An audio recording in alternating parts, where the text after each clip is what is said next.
Hey, what's up, CAUSENETIC family? To the CAUSENETIC podcast. Powered by the YMCA Metropolitan Dallas. CAUSENETIC means being a person or thing that gives rise to a phenomenon that is dynamic or energizing. We're tackling topics and telling the truth. I'm Rodrigo Ross. And I'm Keith Benson. So today, I'm super excited. Yes. Always excited, but I'm very, very excited today. How come? Because we have another installment of this amazing partnership we have with the National After School Association. Yes, Where ma'am. we get to talk to the incredible experts that are in the network across this country. And today is no different. None other. So let me introduce to you all today, in this episode of the series, we are going to feature Tyneisha Gibbs and Lakshmi Hasanadka, focusing on this whole out of school time professional concept. Like, we are so excited that y'all are joining us. Welcome to the CAUSENETIC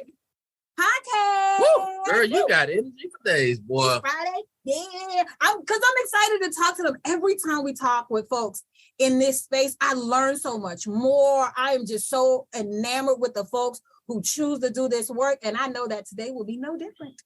So let's kick this off. Because the thing is, you said out of school time professional. Professional, not just out of school time work, after school counselors. Right. Like, let's get people together. How do we get to this title of professional, out of school time professional? Will you guys break that down for us? Lakshmi, would you kick us off? Yeah, thanks. Thanks so much for having me. First, I'm excited to be here. I've listened to your podcast before and it's wonderful. So I do appreciate the opportunity to come and visit with you and share with your listeners. So I think when we talk about out of school time professionals, we have to go two tracks. One is helping to make sure that the work that we're doing rises up to the level that we know we can do, right? So we have standards, we have curricula in an after-school program and a high-quality after-school program. We are constantly assessing the quality of what we're doing. We're ensuring that we're providing high-quality opportunities for the young people who are participating in the program.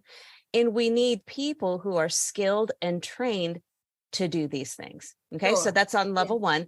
And then on the level two, these are not in particular order, maybe it's 1A and 1B, but we need to have a systems level approach where we're saying, okay, how are we viewing our colleagues who work in out of school time fields? Right. You know, they are not babysitters. They are doing very important work.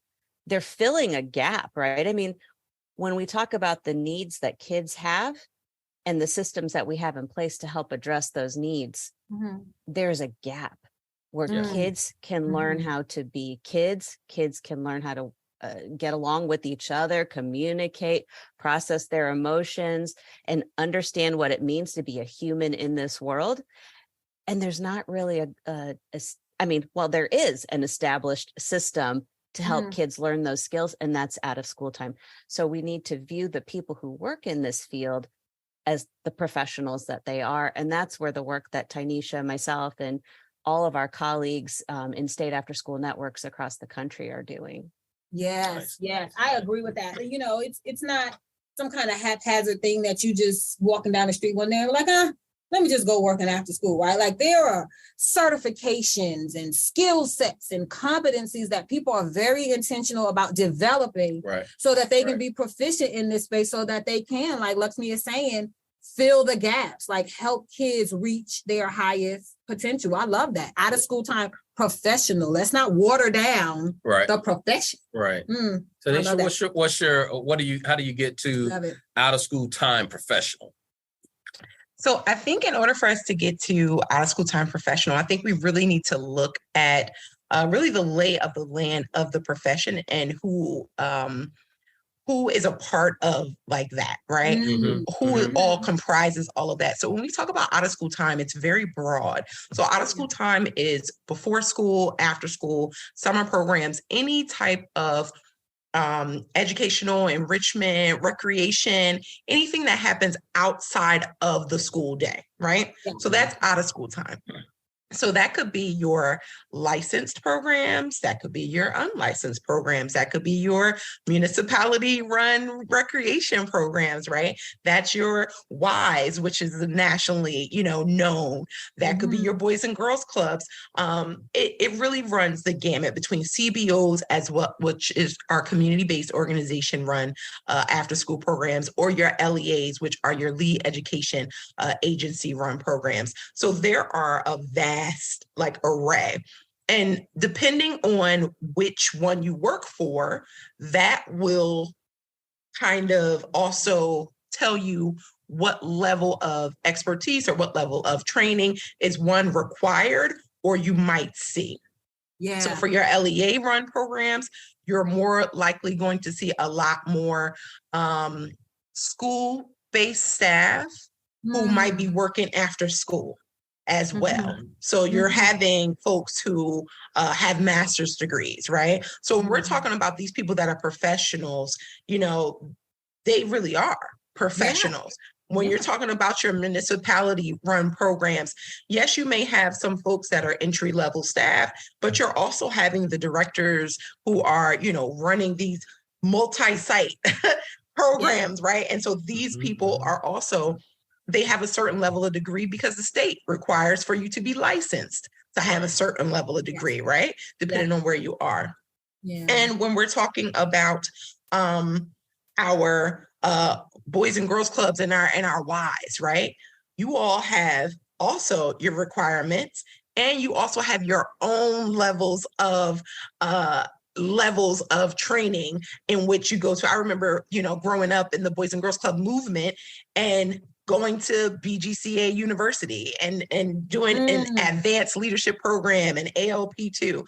So we're talking about professionals and we're talking about professionalizing the field, but this is something that has been happening for over 20 years, 30 years now. It's just we're really putting a name to it. So when we're talking about OST, it's good that we know, one, what the actual field looks like, who's comprised of the field, and actually what are we doing?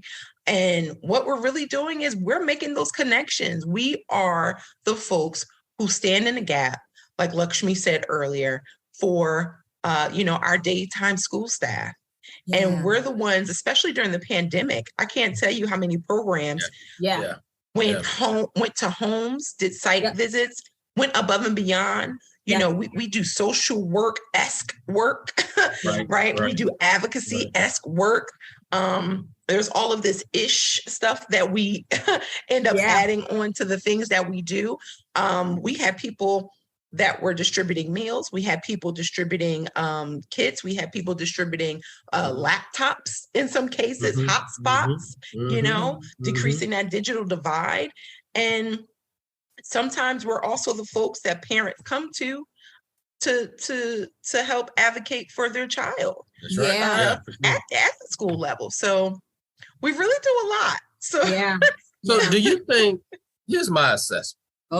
I think we might have a self-esteem problem. And I'm saying we in this field of youth development out of school time. And here's why I say that, because when we're talking about the word professional, and quite often it is, I work with kids. It is, especially when somebody, what do you do? I work with the YMCA. Oh, you work with kids.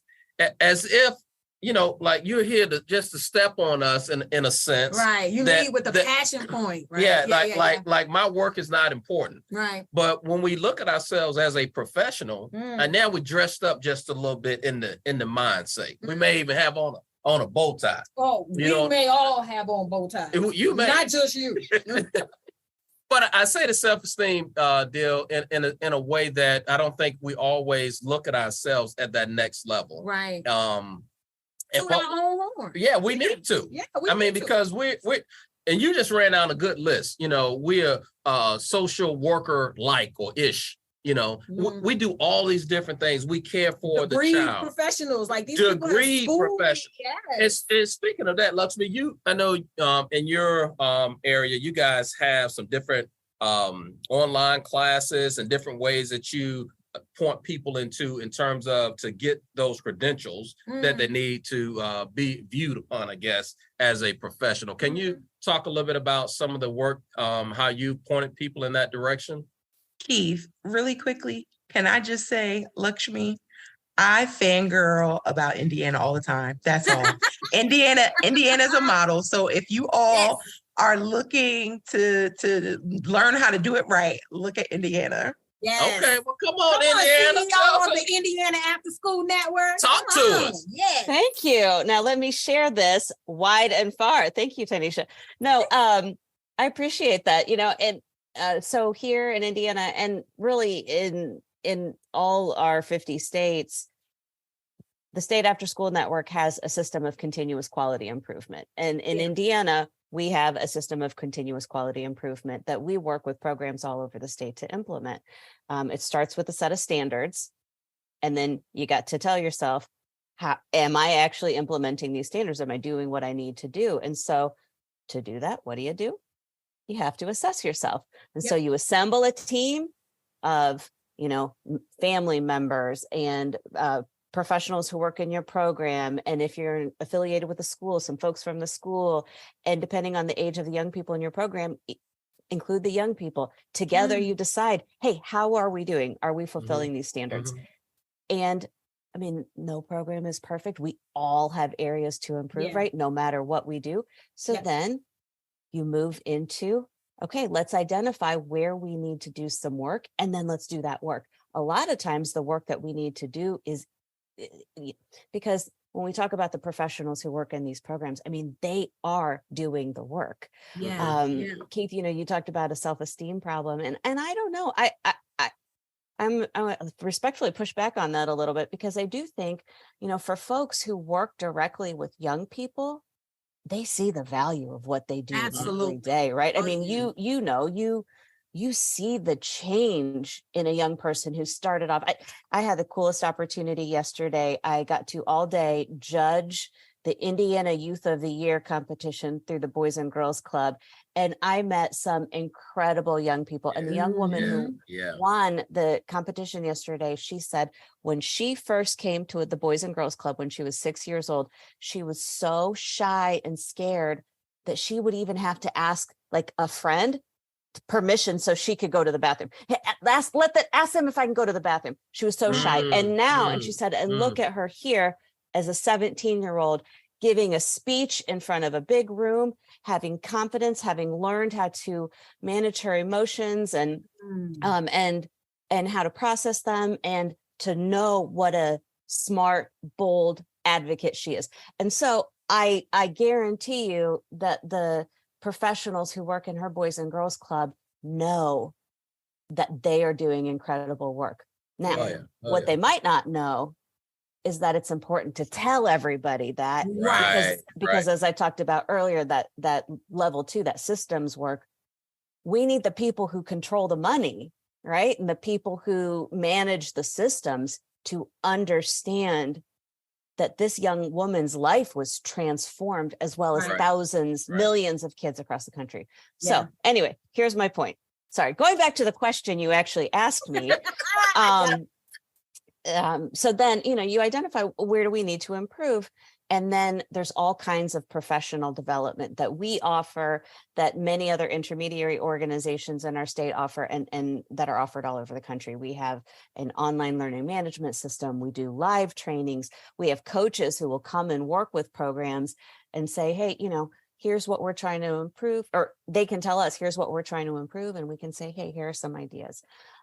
We have lesson plans, we have curricula, we have other types of resources people can tap into. I mean, this field is very well researched, and that's part of being a professional, is understanding the research and really just understanding, now, what do I need to do to achieve these outcomes that we're trying to achieve? I think the thing for me that is really exciting is that more so than at least I've noticed or I've experienced before, there is this coming together of the entire industry, right? The entire profession. I think that so often we get really focused and laser focused on, this is what I'm doing in my community for my kids and families, right now. I know cognizantly that this is happening in communities all across the country, and I know that there are some similarities, and then there are some nuances that are, really respectful of the communities. But now there seems to be this concerted effort for us to reach across and really galvanize and really use to our advantage this idea that there are thousands of us in this profession, right? Like, it is really new to my ears of us even calling it out of school time professionals. Before it was just, an after school program here, or whatever the name of your program there, or rising star here, or whatever. But to say that this is a full profession, and for us to galvanize and use this idea of power in numbers is very exciting for me. So, Tyneisha, talk to us about this whole idea of standardizing or really coalescing the sheer numbers of people who are participating in this profession across the country, and how can it, like Lakshmi says, affect systems, right, to help us serve families better? Absolutely. And that's a great question. And it's actually one that, Lakshmi and I and the rest of our colleagues that were invited by NAA to participate in the workforce development group, we've all been talking about what that would look like and what needs to happen in order to push that needle forward. And one of the things that we talked about was having all of our national stakeholders, if you will, within the field coming together and really laying out for us what that looks like. What does, we have the proclamation of the profession from NAA, right? But just having everyone, so not just NAA, but, NAA, foundations, After School Alliance, MOT, the National YMCA, BGCA, maybe even Big Brothers Big Sisters, but those national folks just coming together and saying, this is who we are. Yeah. We all may do X, Y, and Z differently, but we all do X, Y, and Z. And the reason why that is important is because we've already seen in early childhood that that's what they've done. So if you follow early childhood, you now see governors all across the United States who were pushing for the last 10 years, who were pushing birth to 3, right? Who were pushing exactly, and all of the preschool, free preschool initiatives, right? So early childhood got together and they've already accomplished this. So if we kind of just follow that blueprint and do the same thing, I really think that we will be able to accomplish it. And they started by getting their national stakeholders together, and everyone has their own lobbying group, and those folks going down to Washington and saying, this is what's important to us, this is why it's important, and this is what we need from you all in order to stop these things from happening in early childhood. And that's what we have to do for school age childcare. I think that we have all of the pieces in place. We just kind of have to pull the trigger. Yeah. And what I mean by that is it's time for us to not necessarily continue to have conversations, but start making those steps towards action. And I'm not saying that you have to go from 0 to 10, but there are incremental baby steps that can be done that will continue to get us closer and closer to that goal. And so that's what I'm excited to see, because I feel like NAA is doing that, right? When they are gathering us in these spaces to have these conversations, and then the follow-up conversations that happen, online. I think that we are moving towards that, and we're going to start to see some really big changes in the next couple of years. In fact, if you follow what's been going on in different states, just the other day, our colleague over in New Mexico, they were able to get their state to fund after school at a very high level. A lot of states do not have line items in the state budget. California is one. Vermont is one. I believe Iowa had some dollars. So there are some really like interesting things happening on a policy level for after school networks.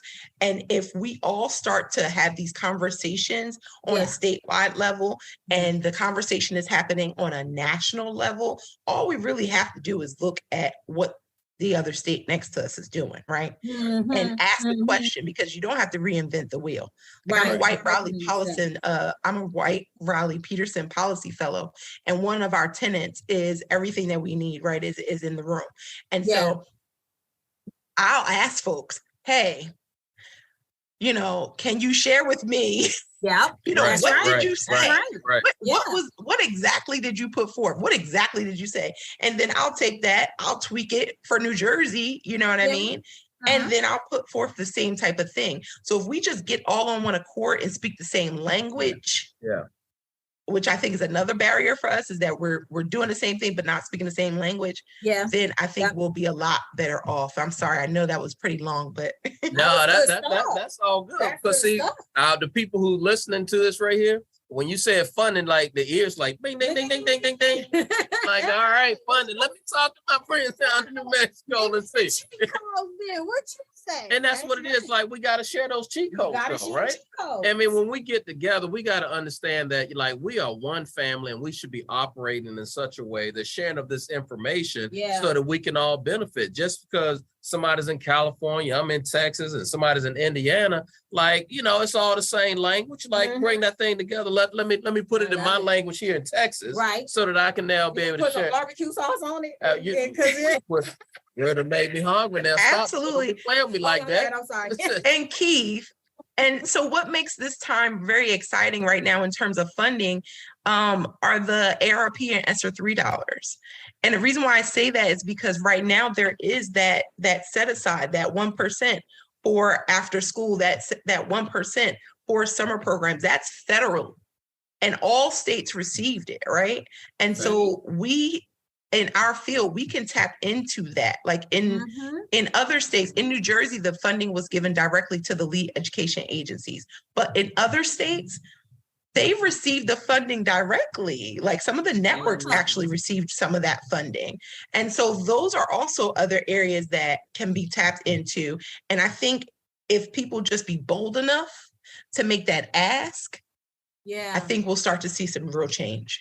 I love that too, because just the conference itself, the NAA conference, every time I have the amazing opportunity to go, just the sheer number of people that are there is power in numbers. Like, I can't imagine you don't come away, number one, having fortified and expanded your network, your personal and your professional network. But number two, just really feeling like I'm a little bit superhero. It's like, look at all these people. We do have the ability to change the tide and to really advocate for some stuff or to make some things happen. So I love that idea of everyone getting together and this collective impact approach that we may take different lanes, but we all go into the same place. And we're gonna, all get there in honor of or aiming for whatever that thing is. So you're a superhero?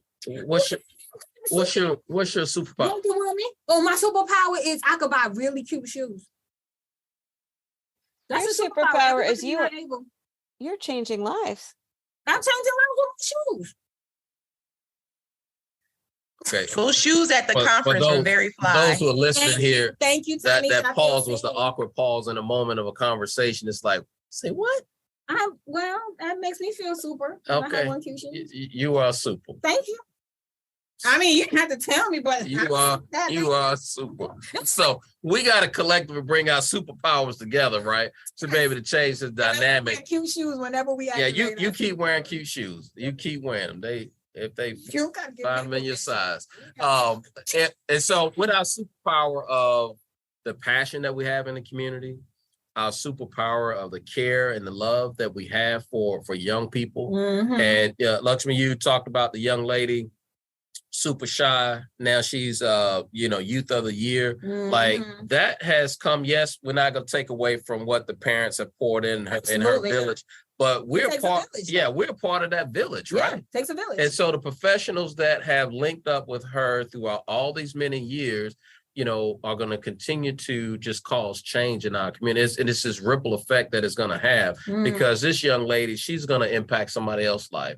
And it's going to go on and on and on. And so we have to look at ourselves in this lane of being professionals because that is truly what we are.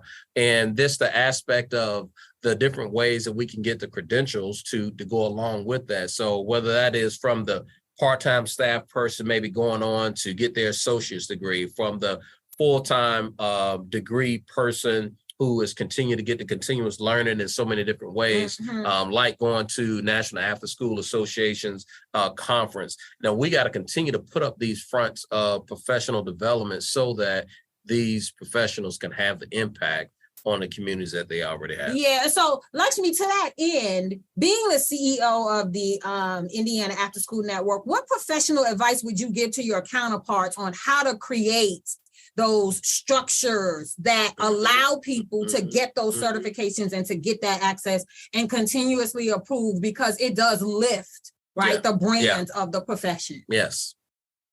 Yeah, that's a great question. And I look at it in a couple of different ways. One is, having that piece of paper that says you have succeeded and you have learned some things, right? Sure. Yeah. That's important. That's important.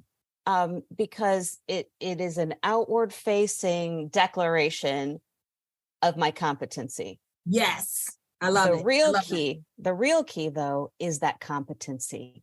You don't necessarily need a piece of paper that says that you have that competency. Right. If you have that competency and you know how to carry it out. And so, a few minutes ago, we were talking about our superpowers and what we bring to the table, what we bring to the work of youth development. And, I think the superpower that brings people to this field is their love and caring. Yes. You must, number one, care for kids. Yes. But I'll contend that that's not enough, right? You can't love somebody enough. And actually it's professional, right? Because if you love somebody, you love them unconditionally, no matter what. And it's different in youth work. Yeah. What we're talking about is research-based, evidence-based competencies. There's specific interventions. There's real work that goes behind it. You're implementing models, curricula, lesson plans, things like that. And so I think that the ability to learn those things and then having the paper that says, I learned this and I know how to implement it. Yeah. Right. Yeah. Right. Nice. See, I told the folks, I said it in the beginning. You said it. That they were going to be just blessed by this conversation today. And I did not lie. Oh my gosh, this has been so amazing. Thank you so much for taking time and pouring in. Tyneisha Gibbs and Lakshmi Hasanadka from the NAA, National After School Association. You ladies are doing amazing work in your individual places, but more than that, you are strengthening this whole profession. Yes, indeed. Thank you for joining us here on the CAUSENETIC podcast. But before we sign off, got to get some props to our girl, our producer, who just makes us all look so great. Yes. Miss Lachey Linder. Thank you all out there for listening to the CAUSENETIC podcast. On this episode featuring National After School Association series, we are so honored and blessed to have Miss Tyneisha Gibbs and Miss Lakshmi. Thank you, ladies, for joining us. Yes, and subscribe and listen to us weekly. Hey, and don't be shy. Give us a 5-star review. Changes only. Be dynamic. Phenomenal. And be CAUSENETIC.